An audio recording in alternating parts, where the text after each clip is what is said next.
Hello and welcome, ladies and gentlemen. My name is Crash, and if you're watching this on upload day, it should be the 15th of December, which is a very special day for me and for the channel. Since 1 year ago to the day, I was uploading my very first video and as well as creating the channel itself. It's the very first anniversary of this channel. So to celebrate that anniversary, I thought it would be cool to go and rewatch my very first video on anime and manga. Now, I know what you're thinking. Like, Crash, your first video is a year old. It's not that outdated. And yes, that is true. Even though I feel like I've improved a lot throughout this year, the truth is the first video isn't, at least the opinions, the things that I say on the first video aren't too much different from what I feel right now. After all, only a year has passed. Some things may have changed, but not too drastically. But that's not what we're going to see today. What we're going to see today is a video that I made in 2009 on my previous and my personal channel, The Master Crash, which you can look up and follow. I kept my channel kind of a secret up to this point. But I might start using it as a secondary channel, so if you want to check out the videos that I have there, you can. I don't mind. But yeah, we're going to be looking at my top 5 animes slash mangas. And the video is going to be muted, and that's because I put some songs here that block the video. So even if you go to the channel, you can't actually watch it. That's fine, because I actually don't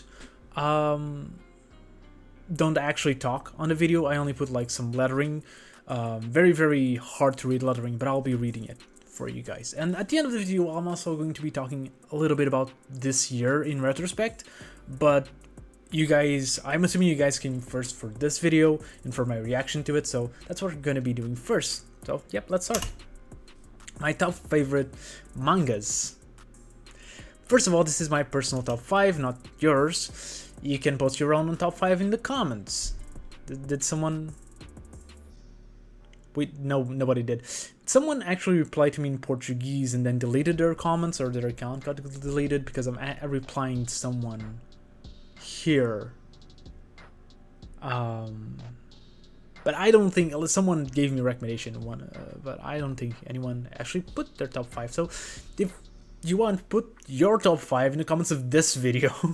And I'll check them out 12 years later. Yeah.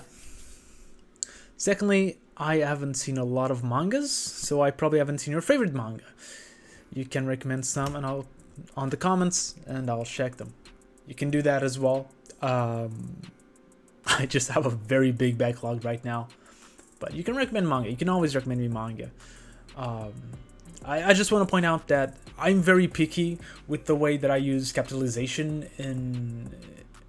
when I'm writing, and it really is very painful to me to see that I didn't capitalize like the I's and the U, and I don't have like any the thing, I don't remember the name in English, but I don't have it here, which I should have on haven't and I'll. I just hate it. I just really hate it.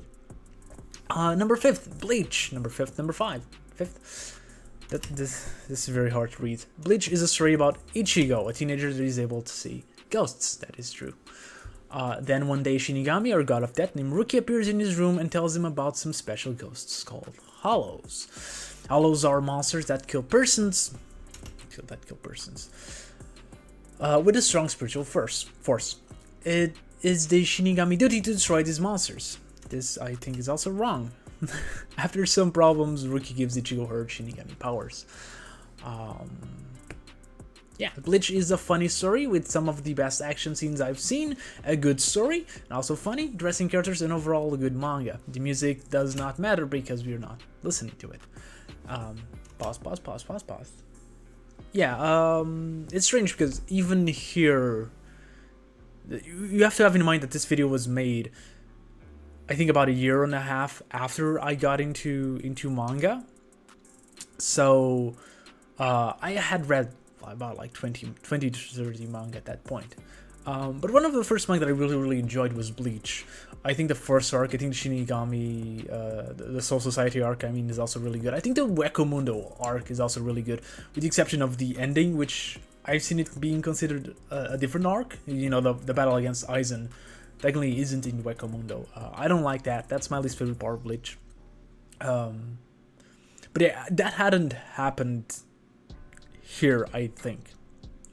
So yeah, Bleach, at least the very first half of Bleach is really, really great. It's one of my favorite manga. It was one of my favorite manga at the time. I think, like, in the really, really beginning of my experience with anime and manga, Bleach was my favorite because I think the first arc is really, really super cool. So yeah, it has since then decreased a lot on my score. I gave it an 8. I actually give it a 7.5. I think I raised it to an 8 afterwards. But yeah, I wouldn't put it like on my top 50 manga, but I do have some very high nostalgia for it. Yeah. Number 4th, Katekyo Hitman Reborn. Right, okay. Katekyo Hitman Reborn, or just Reborn, is a story about Tsuna, a loser that is chosen to be the next leader of a mafia family. Is there that Reborn appears. Reborn is a very intelligent baby. And at the same time, Tsuna's tutor. Thanks to him and a special bullet called the Dying Will bullet, Tsuna becomes stronger. So this is kind of like the plot of the gag part of Reborn. In the beginning of the story is more of a comedy, but as we advance, we see the evolution of Tsuna and his family. It gets better. What made me like this manga was the same as in Bleach, because it's a battle shonen. Even if the stories are a lot different, stories are also really badly written. Oh. My English has certainly improved since then. Let me just say that. Yeah, it's weird to me to see me putting Reborn above Bleach, because I definitely wouldn't do that right now. It's not that the series has gotten worse since 2009. As a matter of fact, I'd argue it only got better. The final arcs are the best part, with the exception of the actual ending. I really dislike the final 2 or 3 chapters, but the 2 arcs leading to those 2 or 3 chapters are, in my opinion, the best part of Reborn. So yeah, it's not like it has gotten lower because the quality of the manga going forward got lower. I just think overall it has had less impact in my life as I thought it would have. And I don't see myself like going back and missing Reborn or getting nostalgic about Reborn very, very often.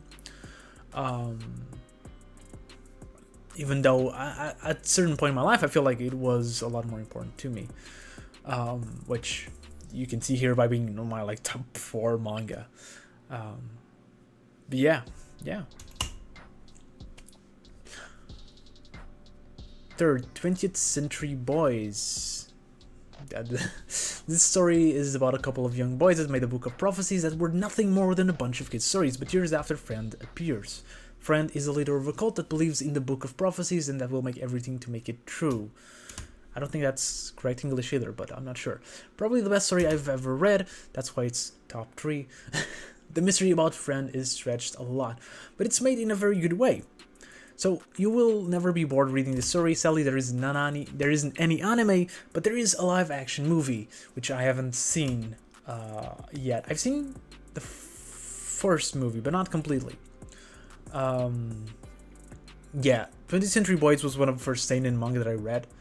I'm pretty sure I read it before Berserk, before Pun Pun was even a thing, because this was 2009. Before Vagabond. I haven't read Vagabond, so of course it's before Vagabond. I read it even before Monster.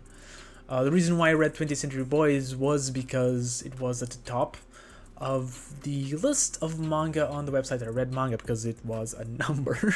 It was ordered alphabetically. So 20th Century Boys was really, really at top, if not the first, at least very close to the first. And so the name caught my attention, and I read it. And like I said, it was the best story that I've read up to that point. Because even I know the number 2 and I know the number 1 because they are still 2 of manga that are really important to me, that I still would put above 20th Century Boys. overall, but in terms of actual story, there's no way people can beat Urasawa. They still can't. I mean, this was true in 2009, this is true now. And 20th Century Boys is just such a fantastic story. Of course, back then I hadn't read Pluto, I hadn't read Monster, I hadn't read Billy Bat. But even then, I still feel like there's a lot more to 20th Century Boys than there is for most others. I love Monster. Monster is a 10 out of 10 story to me, but I still prefer 20th Century Boys. Billy Bat I would put above slightly, but the three of them are very, very close in my heart. But yeah, 20th Century Boys just has a special place in my heart because it was one of the first manga that I read, and comparing to everything else that is on this list, comparing to everything else that I was reading and watching back then, it just was different. It just was special. So yeah, music is Bob Lennon, which is from the movie. Second is Lavina, to the surprise of virtually anyone that knows me. This comedy romance story, the main character is Keitaro, a loser that promised to a girl that he would enter in Tokyo University, but he can't enter, is then that he becomes the manager of Inata Pension. We can now skip. But Inata is now girl's dorm, one of the girls is Naru, and Keitaro falls in love with her. This is one of the funniest stories I've ever seen, and has a bit of everything: comedy, romance, action, sci-fi. I recommend this story if you want to laugh a lot. And the manga is far better than the anime, which, yes, it is true. Don't know the name of the music. Yeah, Lavina is a very, very special manga to me. It has been for a long time, as you can see. And I think especially then, Lavina was doing something for me that no other manga was, and that I needed. But I'll get into that in a video that I plan on making soonish, the beginning of next year, either January or February, we'll see. But yeah, it's the manga that got me into rom-coms, which is a lot of what I consumed in like late 2000s to early 10s, and it's the manga that really got me super into manga. Like other manga came before, or other anime came before, that really got me into it. But of course, Lavina was the first one that I finished completely, because One Piece, Bleach, Naruto, they were all ongoing back then. Reborn was all ongoing back then. So Lavina was the first one that I completed. And yeah, it was the one that really got me into more manga. That got me into reading manga instead of watching anime, because, you know, Lavina works perfectly as a manga, whereas Reborn, the other battle manga that we'll be talking about, the anime, if you get used to it as an anime form, when you move into manga, it's a little bit harder to get into. It's a little bit harder to get adjusted to the lack of movement, the lack of voice acting. Whereas in Lavina, yeah, you also have to deal with that, but in a lesser form, because it doesn't have any action, doesn't have like drastic movement or flow that you need to get a sense of the action that is happening, or the battles that are happening. Instead of just like conversations, funny moments, things like that. So yeah, rom-coms were perfect for me to get more into manga. And before I show you the number one, I want to say some mangas that almost were on this list: Fullmetal Alchemist, Naruto, and Death Note. Honestly, I'd put all of these three above Bleach and above Reborn. I mean, I don't know. Naruto and Bleach for me are more or less the same level. I think Bleach has better highs, and Naruto is a little bit more consistent. I think overall, I think I prefer Bleach, but they're very, very close to me. Death Note, I definitely liked it a lot more back then than I do now, I feel. Still, I think it's a solid manga, and I want to get to read a solid anime, actually, because I haven't seen the manga, and I want to check the manga out. I've bought the first two Black Edition volumes, which are the first 4 normal volumes. I want to get into that. and see how the manga compares to the anime, even though it's been so long because I watched the anime 2009 apparently, and I haven't seen it since then. I'm kind of curious to see how it compares. Of course, Fullmetal Alchemist I'd put above all the others, with the exception of Lovina and 50th Century Boys, and of course my number one. It's such a very solid manga. Of course, the thing that elevated Fullmetal Alchemist to me was the ending of Fullmetal Alchemist, which hadn't happened in November of 2009. I think it was reaching like the final arc, and I think the final arc is really what put it above pretty much all the other battle manga that I'd read before that I read after. It's one of my favorites. Yeah. Now for the number one. First is One Piece. Like Naruto, loved by many, hated by many. I'm one of the ones who love. Someone, I think was on Trash Taste. No, I think it was Shabes. That was Shabes on Keruri Pato's channel that mentioned that One Piece has reached a point where only the people who really like it are still following it. And that's why you don't see as many hate towards it. You still see it, of course, you still see it, but you don't see as many hate towards One Piece as you did back then. Because back then we hadn't even reached time skip. I'm pretty sure we hadn't reached. At least I know that I haven't used any time skip pictures on here. I think we were on the Marineford, which more or less around the time that I got caught up with One Piece. And the time skip happened just a little bit after. I think it happened in 2010. I'm not 100% sure. This manga talks about Monkey D. Luffy and his growing crew. Luffy's mission is to get to One Piece, the biggest treasure of all time. For that, he must get a good crew and travel to the Grand Line. This manga, yeah, sure, it's the same thing. The story is very funny.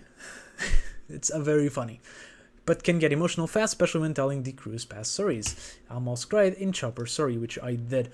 I think all backstories from One Piece are amazing. Well, not all. I feel like Zoro's backstory, which are kind of get reconnected. We can get more information now in the manga, but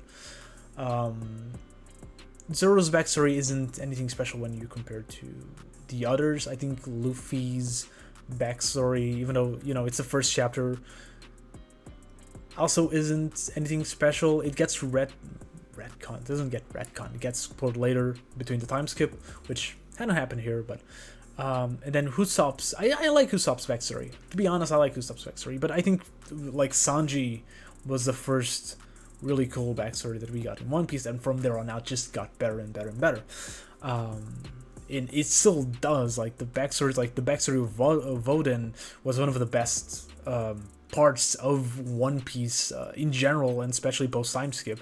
The other great moment post time skip that I remember is like Law's backstory in Dressrosa. Like there is of course a lot of really cool moments, a lot of really cool stories and arcs post time skip, and pre time skip of course as well. But the backstories are just really, really amazing. They always have some quality to them, and I think part of it is because we do get a big sense of danger in backstories, because in backstories people die, which they don't very often in the normal timeline, the present timeline. This is a kind of story that doesn't start at his best, because this story is the male, but gets better as he advances. By the time you get to the Baroque's work, Sagi will be addicted. So, by the way, I say he, his, and he because in Portuguese we every word has is either male or female. We don't have they, because our words for they are also we have a version of they that is female, a version that is male. So that's kind of why. Even though that his best should be its best either way. But yeah,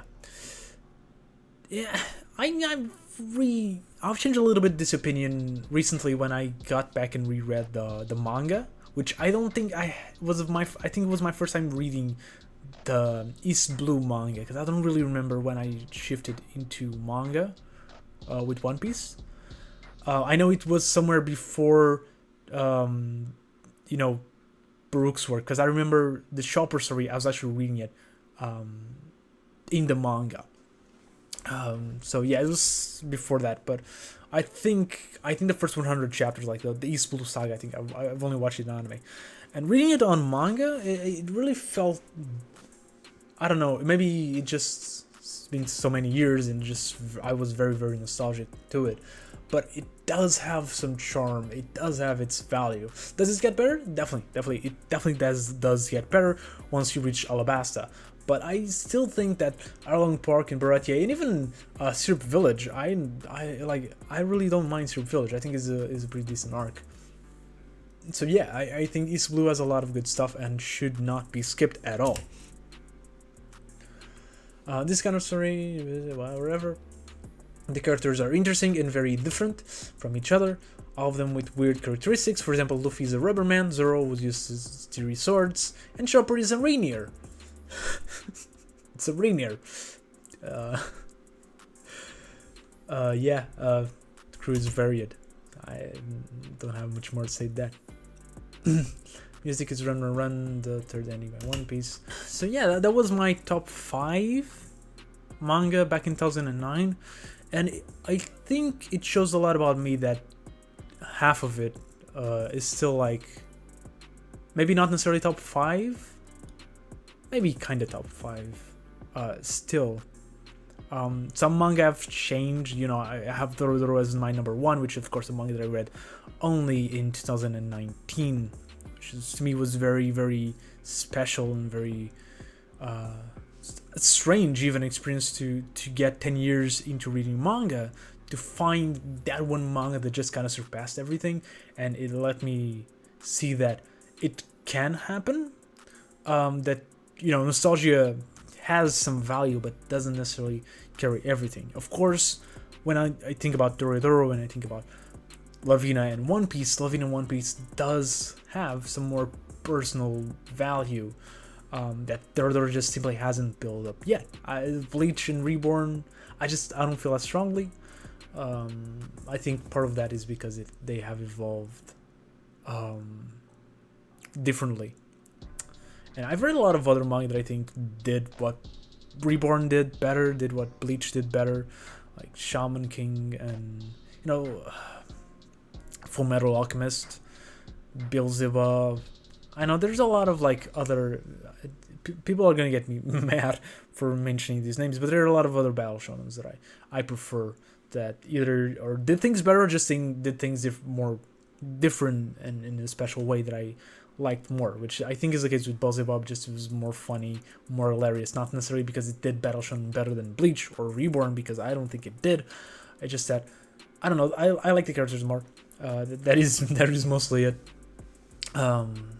But yeah, that is it. I'm gonna be doing a kind of a retrospective on the channel now, so I don't know, you do what you want to do. So yeah, it's been a full year of making YouTube as of today, kinda. I'm recording this of course earlier, and of course I also started working on the video. The first video that I made, I also started working before, you know, about a month or so earlier. But it's very interesting for me, or kind of nostalgic for me, to look back to that video from 2009 and look at that, you know, that kid. I was like, what, 16 years old when I made that. I was just getting into manga, I was just getting into anime, I was just getting into music. I was at a very transitional phase of my life. I always feel like 2008, 2009 are kind of the beginning of my life as I am right now, and that everything that happened before, it almost feels like a different person, with different morals, different tastes, different life, different friends.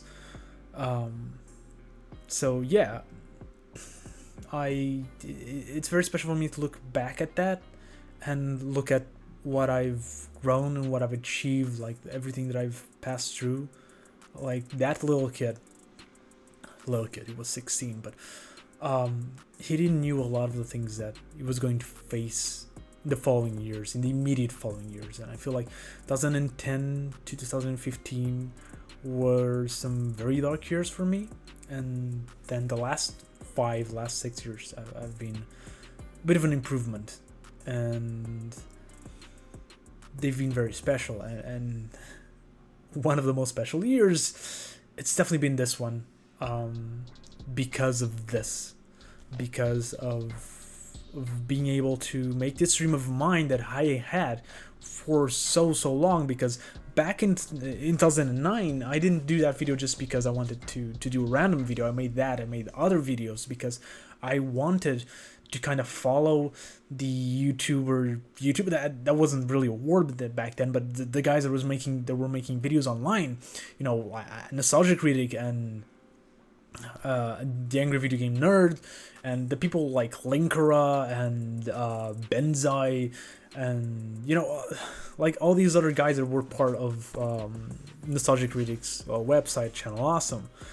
And I wanted to be part of that, not because of the money, because it's hard to imagine that, like, back then we didn't knew that, or at least I didn't knew that there was even a chance of getting money. Of course, Nostalgia Critic and Angry Video Game Nerds had ways to get monetized, even sales merchandise or hats and things like that.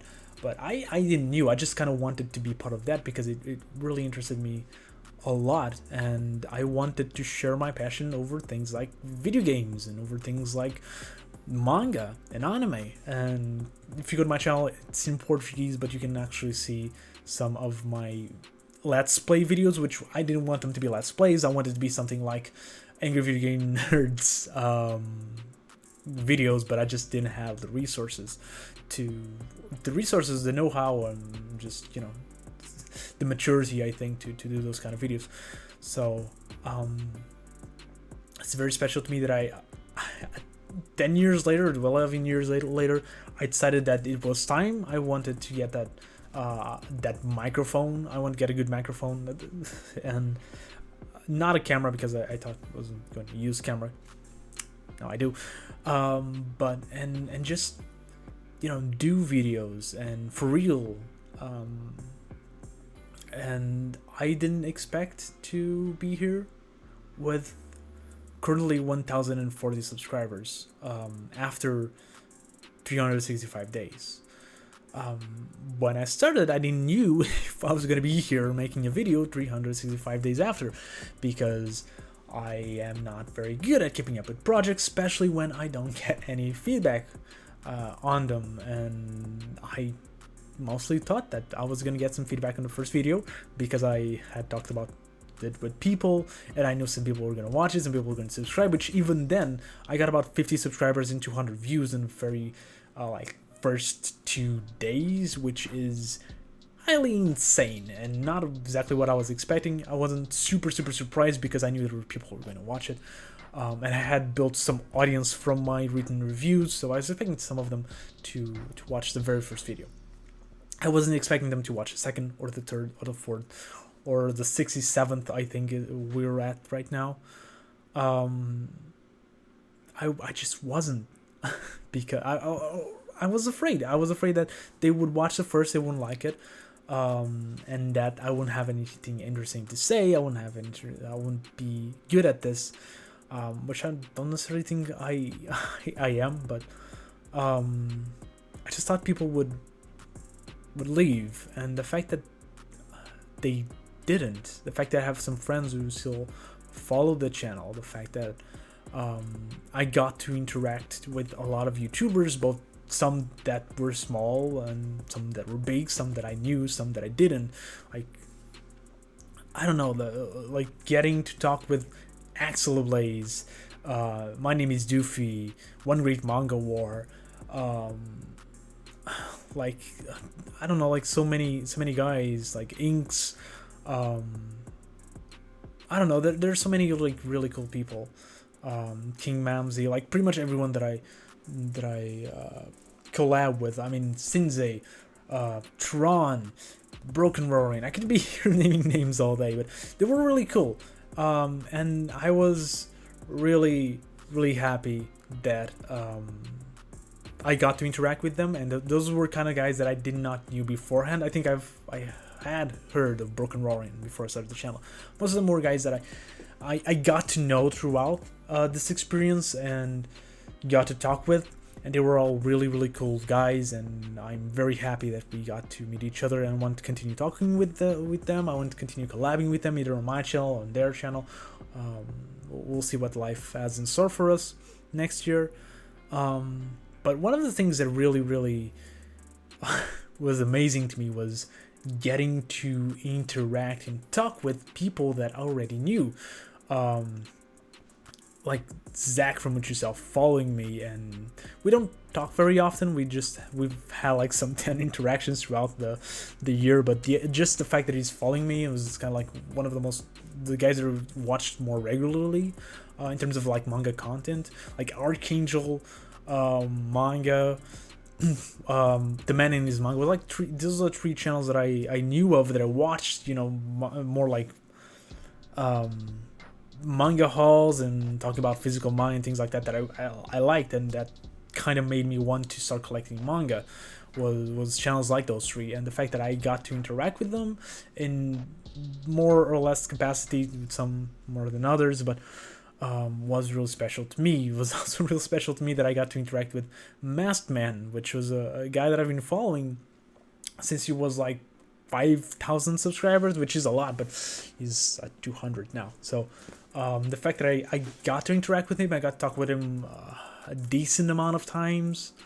The fact that I got to interact, and I still don't know how, with Chibi reviews, was also amazing. Like someone who's that big in this community that followed me out of nowhere and started like interacting with me out of nowhere,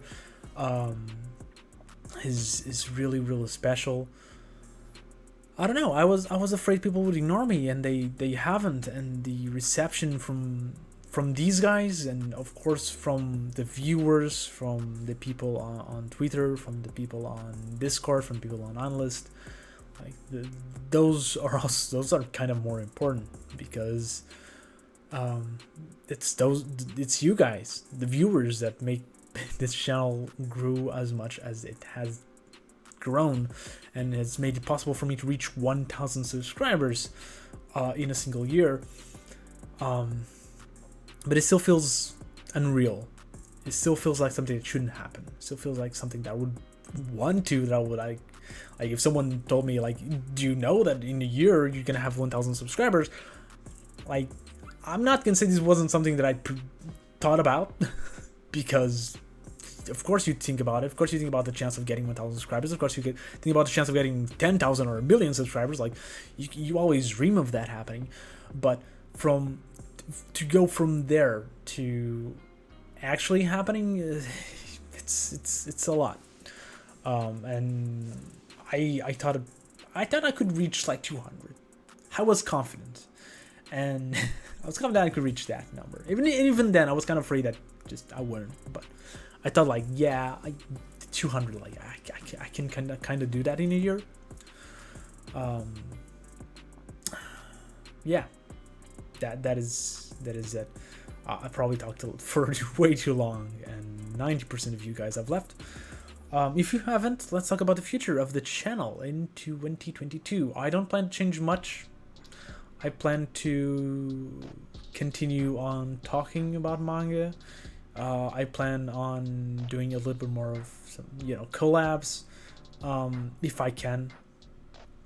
And I don't know, my objective. I don't have like an objective. Midway throughout this year, I kind of realized I could reach 1,000 subscribers. Once I reach 250 in like 3 months, I was like, I can strive for 1,000 at the end of the year, and I did it. But I don't have like an immediate goal for the ending of 2022. What I'm gonna see is, I continue to grow from here. If it increases, if it continues to be stable, and make my own goals, 2,000, 3,000, I don't know. But the main goal of the channel is to continue to make videos, is to evolve, to get better, to improve, And one of the things that I want to do is to improve on my editing a lot. And one of the things that I plan on doing sometime near the beginning of next year is on that video that I mentioned, the video on Lavina, is to take a small break of like 2-3 weeks and dedicate to make that video you know, the best video on the channel, and make sure that I improve on my editing to make that happen. And I know that a video on Lavina is not necessarily the topic most people will watch, but it is a topic that's very special to me, as you could see on the video that we just saw. So yeah, I'm gonna be doing that. That's not necessarily gonna happen at the very beginning of the year. I have some videos planned, like 4 or 5 videos planned that I want to put out first, and then when that happens, I'm gonna leave a notification on the community tab, Twitter's, the Discord server, which, by the way, you can find my Discord server and my Twitter account both in the descriptions below, and page for my Buy Me a Coffee page, where you can donate to me directly, not any charity like the previous stream that I did, where we donated to Tankmas. No, everything there is for me, which will help me buy food and save for a house, which was one of the things I'd like to do in the foreseeable future. But you know, no, don't need to do that. I don't like promoting it too much. One of the videos that I have planned for next year, probably the first video of next year, is or the second, I don't know. It's a collab with Axel again. We just do that on this channel, where we're going to be talking about the manga that came out in 2021, that started out in 2021 in Weekly Shonen Jump. So we're actually going to be doing a list of our favorites, and I'm going to be asking you guys a list for your favorites, and I'm going to be posting that on a community post, so, and again on Twitter and Discord and things like that. So pay attention to that. If you watched it till here, thank you very much, and I'll see you next video.